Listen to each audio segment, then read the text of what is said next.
कारणं आहेत त्याच्यावर आपण एक नजर टाकूया की कुठल्या प्रवेशांना शिवसेनेने आक्षेप घेतलेला आहे किंवा ज्याच्यामुळे शिवसेना नाराज असल्याचं कळतंय।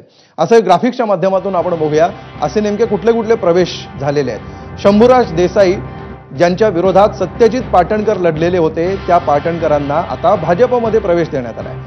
त्यामुळे शंभूराज देसाईंचे विरोधक आता मित्रपक्षात आलेत। भरत गोगावले विरुद्ध स्नेहल जगताप अशी लढत रंगलेली होती आणि आता राष्ट्रवादी काँग्रेसमध्ये स्नेहल जगतापांना प्रवेश देण्यात आलेला आहे। त्यामुळे स्नेहल जगताप देखील आता महायुतीमध्ये मित्रपक्ष म्हणून दाखल झाले आहेत। दादा भुसे आणि अद्वै हिरे ही महाराष्ट्रात गाजलेली लढत होती, मात्र अद्वै हिरे आजच भाजपमध्ये प्रवेश घेणार आहेत।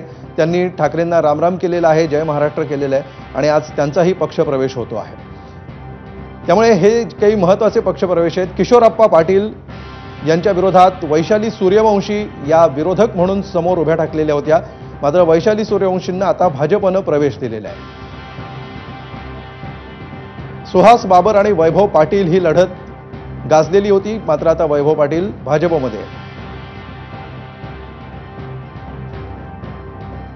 महेंद्र दळवींच्या विरोधात सुधाकर घारे हे तिथले स्थानिक विरोधक म्हणून प्रसिद्ध होते, मात्र त्यांना देखील भाजपने प्रवेश दिलाय।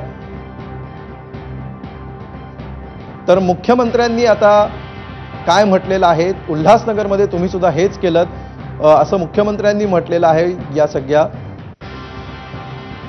भेटीमध्ये मुख्यमंत्र्यांनी थेट सांगितलं ते जे करताय ते योग्य नाही असं मुख्यमंत्र्यांना सांगितलेलं आहे आणि तुम्ही उल्हासनगरमध्ये देखील हेच करताय असं प्रत्युत्तर मुख्यमंत्र्यांनी दिलेलं आहे अशी माहिती सूत्रांकडून मिळते।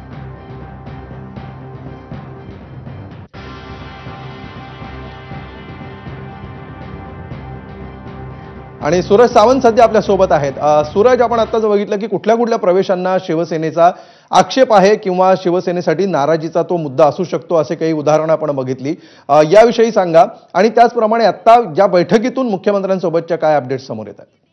अमोल, नक्कीच आपण पाहिलं की महायुतीतली जी खतखत आहे ही आता पुन्हा एकदा उघड्यावरती आल्याचं पाहायला मिळतंय। एकूणच ज्या पद्धतीने प्रतिस्पर्धींना पक्षप्रवेश भाजप आणि राष्ट्रवादीकडनं दिले जात आहेत यावरून हे नाराजी नाट्य पाहायला मिळतंय। साताऱ्यात जर आपण पाहिलं तर शंभूराजेंच्या विरोधात सत्यजित पाटणकर यांनी राष्ट्रवादीतनं निवडणूक लढवली होती, मात्र आता त्यांनी भाजपमध्ये प्रवेश केला। गोगावले जे रायगडमधनं जर आपण पाहिलं तर स्नेहल जगताप राष्ट्रवादीतनं लढल्या, त्यांना राष्ट्रवादीने प्रवेश दिला। आज जर आपण पाहिलं दादा भुसे यांच्या विरोधात अद्वै हिरे यांनी उबाटामधनं निवडणूक लढवली होती, त्यांना भाजपने प्रवेश दिलेला आहे। याच विरोधात किशोरप्पा पाटील यांच्या बहिणींना देखील भाजपने प्रवेश दिला। सुहास बाबर जी सांगलीतली महत्त्वपूर्ण लढत होती त्या ठिकाणी देखील वैभव पाटलांना या ठिकाणी पुन्हा एकदा भाजपने प्रवेश दिलेला आहे आणि महेंद्र दळवी यांच्या विरोधात अपक्ष म्हणून सुहास घारे हे उभे राहिलेले होते आणि त्यांना देखील या ठिकाणी राष्ट्रवादीने प्रवेश दिलेला आहे। यासह कल्याण डोंबिवली असतील किंवा इतर दीपेश म्हात्रे यांच्या पक्षप्रवेशानंतर एकूणच या संपूर्ण नाराजी नाट्य हे उफाळून आलेलं होतं। एकीकडे फंड दिला जात नाहीये, कामं परस्पर वळवली जात आहेत, निधींची संदर्भात टंचाई होते आणि दुसरीकडे प्रतिस्पर्धींना ज्या पद्धतीने पक्षप्रवेश देऊन शिवसेनेचा जो गड आहे त्याला कुठेतरी ढासळण्यासंदर्भातली कृती ही होत असल्यामुळेच आज आपण पाहिलं तर मंत्रिमंडळाच्या बैठकीत एकूणच शिवसेनेच्या मंत्र्यांनी आवाज उठवलेला आहे आणि मुख्यमंत्र्यांच्या ज्या आजची जी मंत्रिमंडळाची बैठक होती त्याला त्या ठिकाणी गेलेले नाही आहेत शिवसेनेचे मंत्री। मात्र यामध्ये तर मुख्यमंत्र्यांनी देखील तो सूर दिलेला आहे की पहिले पक्षप्रवेश जे आहेत तेच आपल्याकडनं सुरुवात झालेली आहे। जे उल्हासनगरचं उदाहरण देत आहेत त्यावरून आपण जर पाहिलं तर यावरून युतीमधले जे संबंध आहेत हे कुठेतरी चांगलेच पाहायला गेलेले आहेत। एकूणच महेंद्र दळवी जो रायगडमध्ये आपण पाहिलं तर रायगड, नाशिक, सांगली, सातारा या जिल्ह्यांमधील महायुतीतला आता जो वाद आहे हा पुन्हा एकदा चव्हाट्यावर आल्याचं पाहायला मिळतात। एकमेकांविषयी जे प्रक्षोभक भाषणं केली जात आहेत आणि दुसरीकडे आपल्याच प्रतिस्पर्धींना आपल्याकडे खेचण्याचा जो प्रयत्न आहे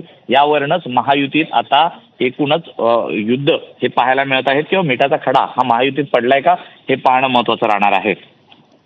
निश्चितपणे सूरज, नेत्यांना प्रवेश देणं किंवा आपल्या पक्षामध्ये शिंदेच्या शिवसेनेतल्या नेत्यांना भाजपने आपल्या पक्षामध्ये घेणं हा एक भाग झाला। दुसरा भाग ज्याप्रमाणे सध्याची इक्वेशन्स दिसत आहेत, विशेषतः जे शिवसेनेची जिथे ताकद आहे, विशेषतः